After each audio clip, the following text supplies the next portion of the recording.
Bismillah, alhamdulillah, wassalatu wassalamu ala rasulillah. Pasi që kemi përmend shkaqet e mos pajtimit ndërmjet dietarëve, tash vjen çështja e radhës që është shumë e rëndësishme. Çfarë qëndrimi do të më pas muslimani ndaj mos pajtimit të dietarëve? Është më së pari në rregull që dietarët kanë pas mos pajtime, e dyta, çfarë qëndrimi ne do të më pas ndaj këtij mos pajtimit? A dohet me urrejt atë tjetrin i cili ose lejohet me urrejt atë tjetrin i cili ka një mendim pak më ndryshe, i cili pason një mëdhëp tjetër, apo nuk lejohet një gjë e tillë. Çështje të rëndësishme dhe po duam ndalë në pika të caktuara. E para për këtyre pikave është se mospajtimi i pranueshëm, dhe përmendëm se cili është mospajtimi i pranueshëm, kemi përmendur më herë, po me rikujtuar edhe një herë, është ai për të cilën nuk ka ndonjë argument të prerë edhe rreth një çështje të caktuar. Për shembull, nuk ka ijma ose nuk ka ndonjë hadith të prerë, të cilin për shembull nuk ka ardhur edhe i cili nuk ka ndonjë kundërshtar tjetër, ndonjë tekst tjetër i cili kundërshton ato, domethënë atë hadith të pejgamberit sallallahu alajhi wasallam ose ajet kuranor. Domethënë ka mundësi ose me një fjalë, me thonë me shkurtimisht, domethënë ka mundësi ose ka hapësirë për me pas edhe një mendim ndryshe, për shkak se hadithi nuk është edhe aq i qartë, ka ndoshta edhe argumente të tjera, ose vetë shprehja që përmend në hadith ose në ajet kuranor është shprehje e cila ka mundësi me kuptuar me kuptime të ndryshme, që kemi përmend kur kemi trajtuar çështjen rreth fjalës kuru, shumë si kuru, domethënë sa duhet me ndajt, sa duhet me prit gruaja e shkurorzume, a duhet tri pastrime pas menstruacioneve apo 3 menstruacione. Kemi përmend shumë për këtyre çështjeve.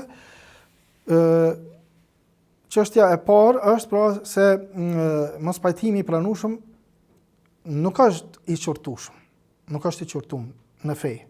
Përderisa dietarët e kanë domethënë mos pajtimin mes veti dhe i kanë respektuar rregullat rreth leximit të teksteve dhe ardhes deri në një gjykim i caktuar. Domethënë përderisa dietarët e Ehlusunnetit, dietarët e mëdhej, dietarët e mëdhëbeve dhe pastaj edhe pasues e mëdhëbeve kanë ardhur dhe kanë pas një mospajtim mes tyre, mirë po këta kanë qenë të djenjë për me bëu ijtihad, rreth çështjeve të caktuara, për arsye se kanë studiuar usul fikun, kanë studiuar hadithin, kanë studiuar edhe çështje të ndryshme që kanë të bëjnë me gjuhën arabe, edhe çështje të tjera që lidhen me, domethënë ata me çështjen e ijtihadit, se domethënë kur i lejohet atina me bëj ijtihad apo jo, kur nuk i lejohet. Domethënë kanë studiuar, kanë ardhur në atë far grade që i lejohet atyne me bëj ijtihad. Atëherë nëse bëjnë ijtihad dhe vijnë në konkluza të ndryshme, atëherë kjo gjë nuk është e qortueshme, për arsye se mas pari kemi përmend se Allah Azza wa Jalla nuk e ka krijuar të gjithë njerëzit njëjtë, domethënë ka krijuar njerëzit të ndryshëm dhe njerëzit kanë dallime mes vete sipas saj të dëshirave të tyre, saj të aftësive, domethënë intelektuale të tyre, kuptimore, domethënë aftësinë e kuptimit të teksteve, dhe kjo pastaj edhe shpërfaqet edhe në çështjet e fetare, në çështjet e fikut. Po ashtu në shumë prej teksteve të dietarëve të mëhershëm ka ardhur se ky mospajtim jo vetëm që nuk është i qortueshëm, por edhe ka rahmet në të, ka edhe mëshirë në të, dhe konsiderohet prej, domethënë, çështjeve të cilën ka lehtësi për muslimanët. Për arsye se sikur të kishte qenë vetëm një mendim i caktuar, atëherë kishte me pas vështirësi. Këta kanë pohu shumë prej dietarëve për këtë arsye, edhe do t'i citoj disa prej fjalëve të dietarëve, duke u nisur nga tabiinët të ndryshëm dhe pastaj edhe tek dietarët e mëvonshëm. Për shembull, Sheikhul Islami përmend thotë një njeri e pa të shkruar një libër, edhe e ka quajtur Kitabul Ikhtilaf.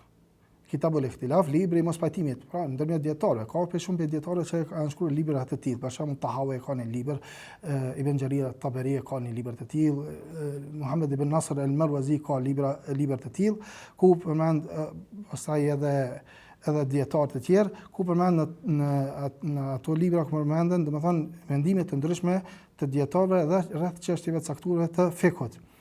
Thotë një person thot e pat shkruar një libër Kitabul Ikhtilaf, e pat titulluar me emrin Kitabul Ikhtilaf. Faqala Ahmed sammihi Kitab as-Si'a. Kitab as-Si'a ose Kitab as-Si'a, thot ka thënë Imam Ahmed ibn Hanbali, thot mos e quaj libri mos pajtimeve, po quhet libri i gjerësisë ose libri i lehtësimit. Shatibiu në një fjalë të tij në librin e tij na I'tisam, do të cikoj shumë prej këtyre fjalëve për me tregu se këta dietarë kanë konsideruar një çështje të tillë, domethënë çështjen e mospajtimit të dietarëve në çështjet fikhore, kanë konsideruar si, domethënë jo vetëm çështja e lejuar, por edhe mëshirë Allahut Azza wa Jall ndaj këtij umeti. Ka thënë inel khilaf fi min zaman as-sahaba إلى الآن واقع في المسائل الاجتهادية وأول ما وقع الخلاف في زمان الخلفاء الراشدين المهديين ثم في سائر الصحابة ثم في التابعين ولم يعب أحد ذلك منهم وبالصحابة اقتداء من بعدهم في توسيع الخلاف فكيف يمكن أن يكون الافتراق في المذاهب مما يقتضيه الحديث أي حديث الافتراق. كثن Shatibi në librin e tij në I'tisam, mospajtimi ka ekzistuar, kanë thënë qysh nga koha e shokëve të pejgamberit sallallahu alaihi wasallam deri më sot në çështje ijtihadore, në çështjet ato që kemi përmendur më herët. Mospajtimi i parë ka ndodhur në kohën e halifëve të drejtë, pastaj ka ndodhur edhe tek sahabët edhe tek tabiinët, dhe askush prej tyre nuk e çortoi këtë çështje dhe nuk e kanë konsideruar si të metë. Ata që erdhen më vonë i ndoqën sahabët në lejimin e mospajtimit në çështjet fikore, do të thotë, e si mundet atëherë që ndarja e mëdhëbeve të jetë ajo që në kupton hadithi i iftirakut, i përçarjes. Domethënë se mospajtimi ndërmjet dietarëve, qëllimi i Shatibiut nuk hen atë hadithin e iftirakut që ka thënë pejgamberi sallallahu alaihi wasallam se teftariku ummati ila 73 firqa. Ummeti im do të përçaret në 73 grupe. Këto nuk him domethënë ato çështje me dhëbeve të ndryshme. Sepse mospajtimi ka pas qysh në kohën e sahabëve të pejgamberit alayhis salam dhe në kohën e tabiinëve, prandaj thotë edhe asnjëri prej tyre nuk e ka konsideruar këto të met këtë mospajtim. E qysh mundet me domethënë më konsideru që mospajtim ndërmjet sahabëve në çështjet e fikut, domethënë që bën pjesë në këtë hadithin e iftirakut, thotë smunet. Pastaj thotë është një fjalë e Qasim ibn Muhammad ibn Abi Bakr, domethënë Muhammad ibn Abi Bakr është djali i Abu Bekrit radhiyallahu anhu.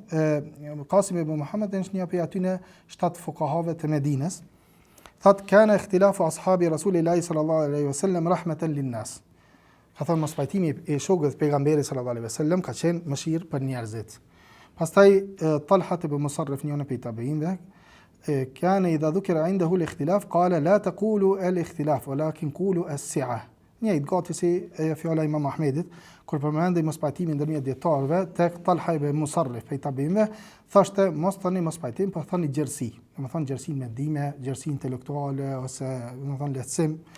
Edhe Umar ibn Abdul Aziz ka një fjalë të tij, thotë ma uhibbu an ashabi Rasulillahi sallallahu alaihi wasallam lam yakhtalifu li'annahu law kana qawlan wahidan kana an-nasu fi dhiq wa innahum a'immatun yuqtada bihim falau akhadha ahadun biqawli rajulin minhum kana fi sa'atin. Umar ibn Abdul Aziz ka thënë një fjalë, thotë nuk do të dëshiroja që sahabët e pejgamberit sallallahu alaihi wasallam mos kishin pasur mospajtime. Sepse sikur të ishte një mendim i vetëm, njerëzit do të kishin vështirësi. Kishin me pas vështirësi, me pas vetëm një mendim. Ata janë imam që pasohen nga të tjerët, e kush me merr mendimin e dikujt prej tyre, atëherë është ngjërsi, domethënë i takon atij me marr mendimin e cilat duhet. Mirë po, kuptimi i kësaj fjale dhe një fjalë të tjera të dietarëve që kanë thënë sa'a, domethënë është gjerësi, është mundesh me përzgjedh, është vlen për ata persona, për ata dietarë të cilët domethënë i kanë studiuar çështjet mirë dhe kanë ardhur dhe kanë përzgjedhur ndonjë mendim të dietarëve ose të sahabëve të pejgamberit sallallahu alajhi wasallam. Nuk vlen për njerëzit e thjesht, edhe më thon tash me ardhë dikush për njerëz më thonë përzgjedh mendimin e Abdullah ibn Abbasit, tjetri mendimin e Abdullah ibn Umerit pa pasur kurfar dije, sepse kjo i bën me pasu epshin. Kjo bën me pasu epshin dhe këtë ka përmendur edhe Shatibiu edhe dietar të tjerë të cilët kanë folur për këtë çështje. Domethënë nuk lejohet njeriu të thjesht mos ose gjën që më ardh dhe me përzgjedh ai në saje të asajna që vet ai, domethënë pa u mbështetur në argumenta, pa u mbështetur në usul fik. Pra nuk është kuptimi i kësaj që e përmendëm më herët kë. Mirë po, është kuptimi që dietarët të cilët mundohen me studiu çështjen në bazë të rregullat të usul fikut, pastaj vinë të një konkluzie të caktuar, të një gjykimi të caktuar, atëherë mundem me përgjigj fjalën e këtij sahabit, fjalën e këtij sahabit apo fjalën e këtij dietarit, fjalën e këtij dietarit, dhe kjo është si rahmet e Allahut azza wa jall për njerëzit. Këtë ka thënë edhe Ibn Qudam el-Maqdisi, për shembull, ka thënë për dietarët në përgjithësi, po edhe sidomos në për dietarët e selefit, ka thënë ittifaquhum hujja qati'a wa ikhtilafuhum rahmatan wasi'a. Domethënë pajtimi i tyre është argument i prerë dhe mos pajtimi i tyre është mëshirë e gjerë.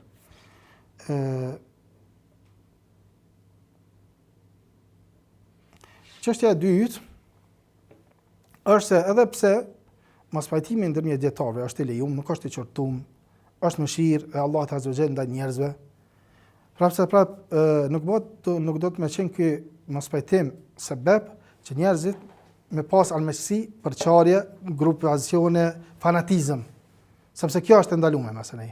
Do të thonë kur dikush e pason një mëdhëp caktuar ose e pason një dietar të caktuar dhe bëhet fanatik ndaj tij, dhe pastaj bësh shkak kjo që me urrejt tjetrin, me amnisu tjetrin, me porçau me tjetrin, me shpif ndaj tjetrit, me fol keq ndaj tjetrit, atëherë që kjo është ajo e cila është ndaluar. Përderisa nuk ndodh një çështje e tillë, atëherë është e lejuar dhe nuk përbën çështje të ndaluar, domethënë është e lejuar një çështje e tillë për mos pajtimi, përderisa nuk arrin deri në atë mas që me armisu tjetrin. Dhe Ibn Qayyim ka një fjalë të tij, thotë: "Wa hadha an-naw'u min al-ikhtilaf la yujibu mu'adatan wala iftiraqan fi al-kalima wala tabdidan lish-shaml, fa inna as-sahaba ikhtalafu fi masail kathira." Ky lloj mos pajtimi ndërmjet dietarëve nuk do të sjellë armiqësi as për çarje të fjalës, as coptim të unitetit. Sahabët patën mos pajtimin në shumë çështje dytësore, domethënë çështje të fikut. فلم ينصب بعضهم لبعض العداوة ولا قطع بينه وبينه عصمة، بل كان كل منهم يجتهد في نصر قوله بأقصى ما يقدر، ثم يرجعون بعد المناظرة إلى الألفة والمحبة والمصافاة والموالاة من غير أن يضمر بعضهم لبعض ضغنا ولا ينطوي له على معتبة ولا ذنب، بل يدل المستفتي عليه مع مخالفته له يقول اذهب اسأل فلانا مع أن بينه وبينه اختلاف في الرأي في مسائل. Por thot ata, edhe pse po detyrohemi me citu, por me mbështet ata që ka e thamë më herët, me fjalët e Ibn Qayyimit edhe me fjalët e dietarëve të tjerë, domethënë sahabët edhe pse kishin mos pajtime ndërmjet vete, mirë, po thot ata nuk u bën armiqtë një tjetrit, nuk i prishin marrëdhëniet, raportet mes tyre, secili përpiqej të mbronte mendimin e vet me aq sa mundej, domethënë atë aspektin intelektual. Edhe në ato që ka shishtë të vërtet. Pastaj pas diskutimit, pas dialogut, kur bënin dialogje të ndryshme, ktheheshin përsëri në edhe ishin miq, kishin dashuri mes tyre, qeltërsi e vllazëri, pa nuk mbanin mblef as shortim ndaj njëri tjetrit. Madje, thotë Ibn Qayyimi, dikush prej tyre ndoshta që më ka rekomanduar pyetësit, vinte ndonjë pyetës tek dikush dhe pyeste për një çështje të caktuar, ndoshta që më rekomanduar dikon i cili ka një mendim tjetër. Nuk e ka mendimin si të këtij, pa një mendim tjetër. E kjo, domethënë, për me tregu se mos pajtimi i dietarëve në çështje të fikut nuk do të më shkaktojë përçarje apo urrëtie ose grupacione ose diçka tjetër. Kjo dhe nëse shkaktohet një gjë e tillë, atëherë kjo është ndaluar dhe hyn në atë ajetin kuranor wala takunu kalladhina tafarraqu. Mos u bëni sikur ata të cilët u përçan mes tyre. Domethënë, edhe ato ajetet, citatet e ndryshme që i kemi përmendur rreth përçarjes, domethënë bëjnë pjesë kjo nëse mos pajtimi lejum, ndikon që më bu fanatik ose me shkaktu përçarje, atëherë ka lënë tek mos pajtimi i ndalum. Mos pajtimi i ndalum. Ka dhe një fjalë Ibn Qayyim rahimahullah, mirë po do ta kaloj. Çështja e tretë është se selefi, të cilët kishin mos pajtime në qëndrime, në mendime të tyre rreth fikut, në çështje të ndryshme të fikut, ishin njerëzit më të kujdesshëm që me mbajt unitetin edhe harmoninë, edhe mos me pas përçarje mes tyre. Dhe kjo ndodhte shpeshherë që ata nganjëherë ndodhte që ndonjë mendim që kanë rreth një çështje të caktuar, edhe pse ishte më i vlefshëm te ata, për shembull një mendim për një çështje mustahab, që kjo është më e mirë për të, domethënë sipas tyre. Mirë, po ndodhte që mos ta praktikonin atë, nëse ishte rreziku që me shkaktu përçarje Dhe kjo krejt për arsye se dëshironin që njerëzit me kon të unifikum dhe dëshironin që mbi bashku zemrat. Dhe për këtë dëshmojnë disa prej aty në ngjarjeve, për shembull, Abdullah ibn Mas'udi ka qenë bashkë me Uthmanin radhiyallahu anhu në haxh. Dhe dihet se pejgamberi sallallahu alaihi wasallam Mina ka fal nga 2 rekate, ka shkurtuar namazin në Mina. Dhe Abdullah ibn Mas'udi ka pas këtë mendimin që, domethënë, duhet mi fal vetëm 2 rekate, jo mi fal 4 rekate, jo me plotsu namazin. Mirë po, Uthmani radhiyallahu anhu në fund të hilafetit të tij, për arsye të caktuar, i pa të falur 4 rekate. Dhe njerëzit pas tij janë falur 4 rekate, kanë falur 4 rekate, nuk kanë shkurtuar namazin. Dhe kur kanë thënë Abdullah ibn Abbasit, Abdullah ibn Mas'udi, kur kanë pyet çu do të më fal, thotë jam fal me pejgamberin sallallahu alaihi wasallam, me Abu Bekrin, me Omerin radhiyallahu anhu dhe me Uthmanin në pjesën e parë të hilafetit të tij, jam fal 2 rekate në Mina.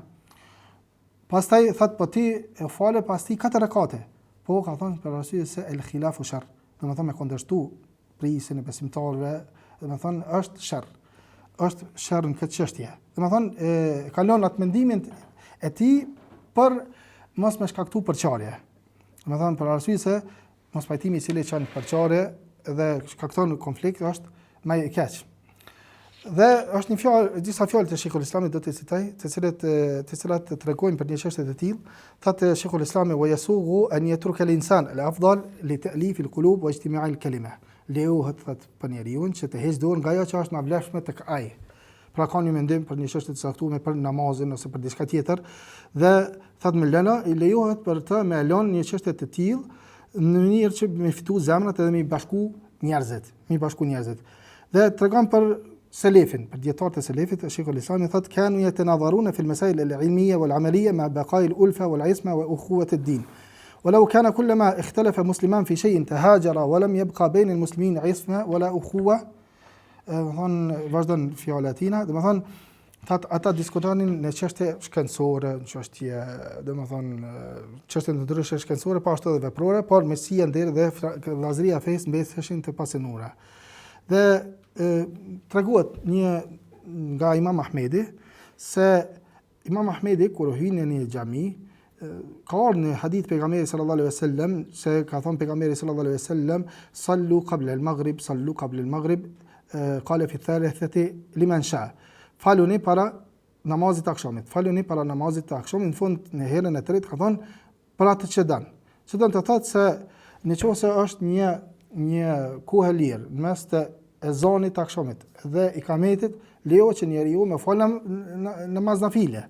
Dhe kjo domethënë ka ardhur në hadith, një që është sunne ratibe, sunet domethënë sikur se sunetet e tjera, domethënë sikur se 12 sunetet e namazit gjatë ditës. Mirë po kjo është domethënë si nafile. Mirë po Imam Ahmedi thotë kur ka ndodhur me në një xhami, thotë i ka lënë këto 2 rekate ose 4 rekate para namazit të akşamit, thotë raitu an-nasa yakrahunaha fataraktuha.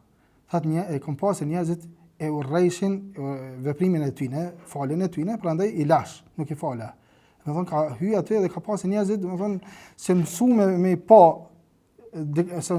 me pa dikon i cili i fal këto 2 rekate ose 4 rekate para namazit të akşamit, dhe kanë konsideruar që s'bën më fal para akşamit, prandaj thotë njerëzit e vërtetë që njerëzit e urrejnë këto 2 rekate para akşamit, prandaj i lash. Ibn Jauzi në një fjalë të tij kur e komenton këtë fjalë të Imam Ahmedit thotë fala tasma' min jahilin yara mithla hadhihi al-ashya riya'an wa inma hadhihi siyanatun lil-'ilm. Thotë mos e dëgja ndonjë jahil, ndonjë njeri ignorant i cili konsideron se Imam Ahmedi e ka lënë falën e këtyne në sajt hipokrizisë ose në sajt syfasisë. Pse se domethënë s'ka dashur ai me u fal, edhe ka lënë lënë e tyne në sajt syfasisë. Mirë po ka thonë kjo është rujtje e dijes. Dhe këtu mund të them për njerëz të ndryshëm, për shembull, vjen dikush edhe ndoshta hyn në një xhami edhe nuk e sheh se njerëzit nuk e mësuar me diçka të caktuar dhe nuk i bën disa veprime të tina gjatë tina namazit, tjetër për shembull thotë se ky e kalon sunetin ose ky e ka kundërshtuar sunetit, po frigohet ose kështu me radhë. Imam Ahmedi domethënë ka vepruar një gjë të tillë për arsye se domethënë ka konsideruar si rujtje e dijes, domethënë ka mundet me shkaktu edhe urrëtie ndaj tij, për nga të tjerët të cilët nuk kanë mësuar me pa gjërat e tilla. Edhe Sheikhul Islami në Majmu' al-Fatawa thot një fjalë të tij, thot idha iqtada al-ma'mum biman yaqnutu fi al-fajr aw al-witr qanata ma'ahu sawa'an qanata qabla ar-ruku' aw ba'dahu wa in kana la yaqnut lam yaqnut ma'ahu ولو كان الإمام يرى استحباب شيء والمأمومون لا يستحبونه فتركه لأجل الاتفاق والائتلاف كان أحسن. Thot, në shoh se pason një imam. Dikush e pason një imam në namaz, i cili bën kunut në sabah. Në sabah bojnë kunut ata Shafiit. Shkon për shkakun në Jordani dhe sheh që duke bë imamin kunut në rekatin e dytë në sabah. Ose dikon i cili bën kunut në vitër, thot ti bën kunut me të, qoftë para rukus apo pas rukus. E nëse nuk bën kunut, ti gjithashtu nuk bën kunut. Dhe nëse imami thot e lë diçka që ajo është më të pëlqyeshme, mustahab, domethënë ajo e lën diçka për hir të bashkimit, ka vepruar mirë, thot Sheikhul Islam ibn Taymija. Edhe përmend fjalë të tjera, domethënë e ka një fjalë të tjetër e cila është në këtë kontekst paraversisht. Pra dietarët kanë treguar se nganjëherë imami i cili del imam dhe vërejnë se xhamati domethënë nëse ky vepron disa çështje, qoftë në ngritjen e durve ose në çështjet e tjera, mundet me shkaktu kjo përçarje tek ata ose mundet me shiku me një sy pak më ndryshe, atëherë nëse i lën ato, nuk e kalon për shkak se është frigu pe tyne ose për diçka tjetër, po e kalon që domethënë mos me shkaktu përçarje dhe mos me domethënë me afru zemrat, me rujtë unitetin e xhamatit. Çështja e tretë është se kur ka mos pajtim të pranueshëm, që domethënë në çështjet fikhut, deri tash kemi folur për mospajtimin e planueshëm, atëherë nuk lejohet që dikush që ka një mendim tjetër më qortu ose me ndalu ose me fol keq atij rreth atij mendimi. Për shembull me ndalu ajo është duke vepruar diçka te ky mendimin që s'bën, më thonë mos e bë kët. Qoftë ai i cili vepron muqallid, qoftë edhe mujtahid. Domethënë në çështje për të cilat ka mospajtimin ndërmjet dietarëve, nuk lejohet që njerëzit, domethënë ai tjetri i cili është tjetër duke bëu diçka, më thon mos vepro kështu. Mos vepro kështu, nëse ai tjetri e ka pasur ndonjë imam ose është vetëm mujtahid, ka një mendim pak më ndryshe. Domethënë në çështjet e ijtihadit nuk qortohet ai që vepron sipas një mendimi. Dhe për këtë ka fjalë të dietarëve. Për shembull Sufjan al-Thawri thotë në një fjalë të tij: إذا رأيت الرجل يعمل العمل الذي قد اختلف فيه وأنت ترى غيره فلا تنهه. Thot kur ta shohësh dikon që vepron një vepër për të cilën dietarët kanë mos pajtim, ndërsa ti mendon ndryshe, mos e ndalo. Mos e ndalo, thot Sufjan al-Thawri. Layth ibn Sa'd ose të kalojmë tek Ismail ibn Sa'id, një fjalë të Imam Ahmedit.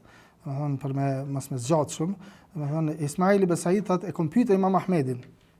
A ka problem për një njeri që i cili fal namaz nafile pas namazit të ikindis, përderisa dilli nuk ka perëndimi, po më herë pas namazit të ikindis. Thotë ne nuk e praktikojmë atë, por nuk e kritikojmë atë që e bën, se ka dhe një mendim tjetër. Domethënë ka dhe një mendim tjetër, edhe ne nuk e kritikojmë atë që e bën, thotë por ne nuk e praktikojmë. Ibn Rajebi kur e bën tefsir thotë kjo nuk tregon se Imam Ahmedi e ka patur se ato çështje të lejuara, se te Imam Ahmedi nuk bën më fal pas ikindis, namaz nafile.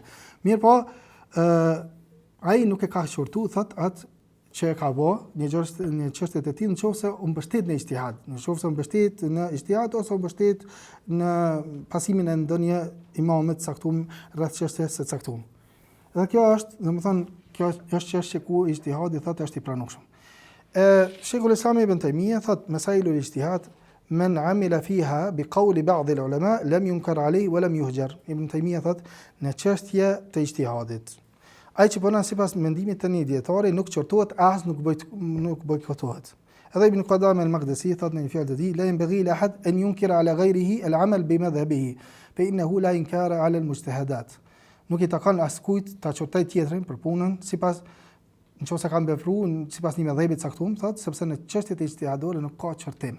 domethënë fjalë të ndryshme të dietarëve që tregojnë se në çështje për të cilën ka hapësirë me pas mendime të ndryshme, atëherë nuk bën që ti me ndalu ose me qortu tjetrin pse po vepron ato, se ai ka pasur një mendim. Kjo është nëse ai e ka pasur dikon, ose vetë është ai për atyre të cilëve domethënë e bën ijtihad vetë, domethënë për dietarëve, për hoxhallarëve që ka mundësi me shiku tekstet edhe me ardhur deri te një konkluzë, te një përfundim, te një gjykim. Çështja e katërt është më rëndësi se mushtehidet, ata dietarët në çështje të ijtihadit janë mes të një shpërblimi dhe dy shpërblimi. Domethënë nuk kanë gjuna. Se dikush mund të thonë po kjo ka një mendim, kjo ka një mendim, ky mendim e lejon në çështje, ky mendim, domethënë ky mendim në kuptuar petina që është ndaluar, atëherë çka më bëna ose ata vetë dietarët çështja e tyre, atë themi se dietarët njëri prej tyre ka një shpërblim, ai tjetri ka dy shpërblime. Nuk kanë gjunahe. Nuk bën edhe me armë me thonë kjo ata janë fasika ose bidatxhi ose diçka tjetër. Dhe kjo duke mbështetur në hadithin e pejgamberit sallallahu alaihi wasallam ku ka thënë idha hakama al-hakim fa ijtahad thumma asaba falahu ajran wa in ijtahad fa akhta falahu ajrun wahidun. Kur gjykatësi jep një gjykim dhe bën ijtihad, pastaj e qëllon të vërtetën, ka dy shpërblime dhe kur bën ijtihad dhe gabon, ka një shpërblim.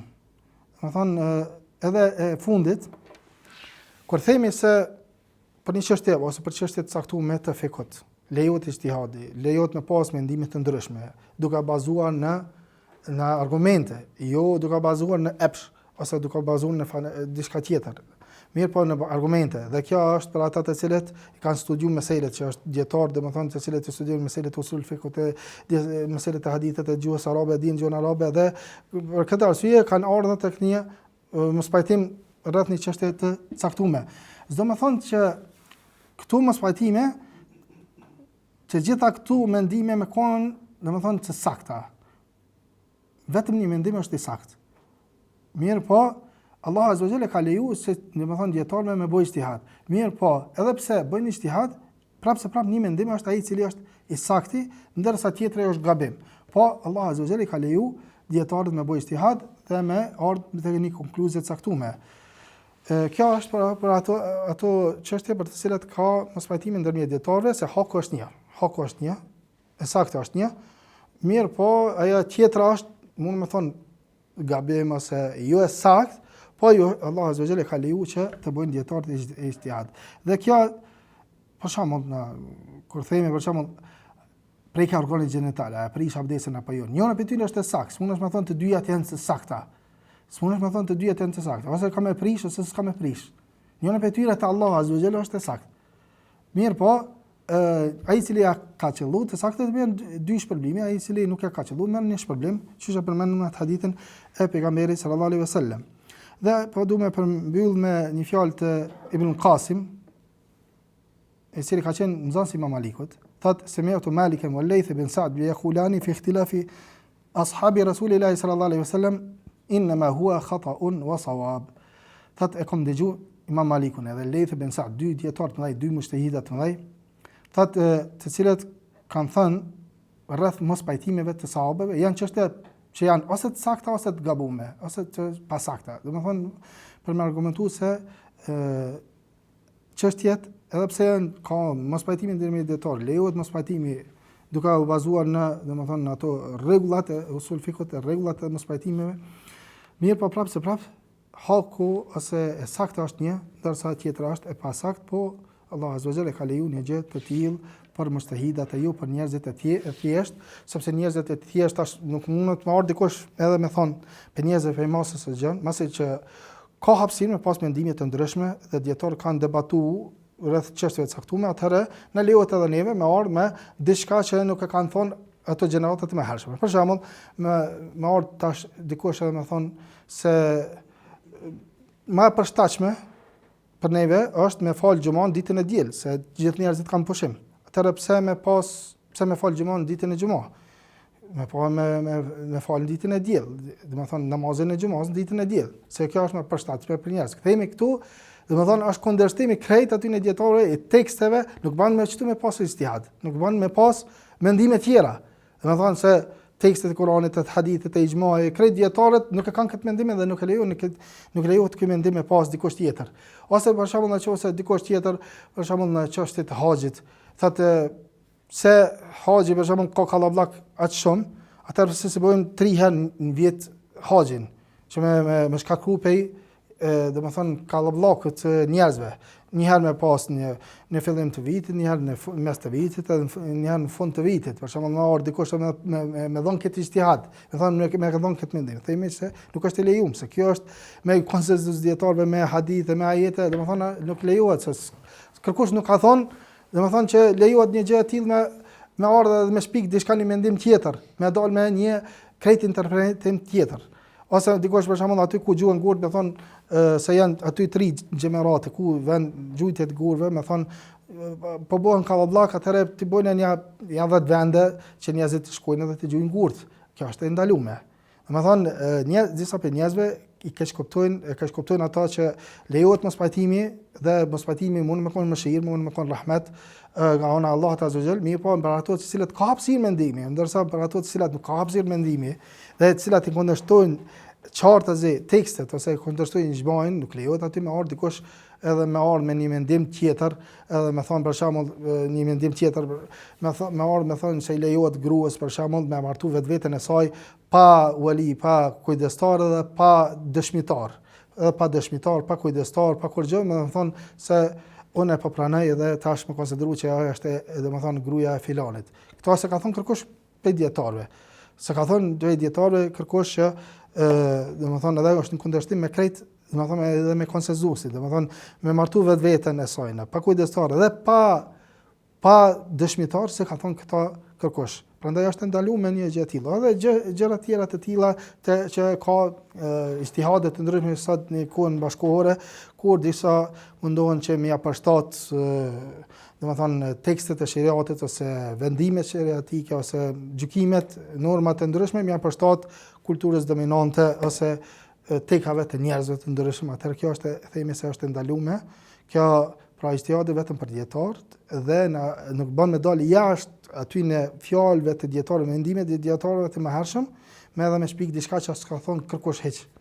Sepse kjo është edhe në kundërshtim me ijmain. Sallallahu alaihi wa sallam ala nabiyina Muhammad wa ala alihi wa sahbihi ajma'in.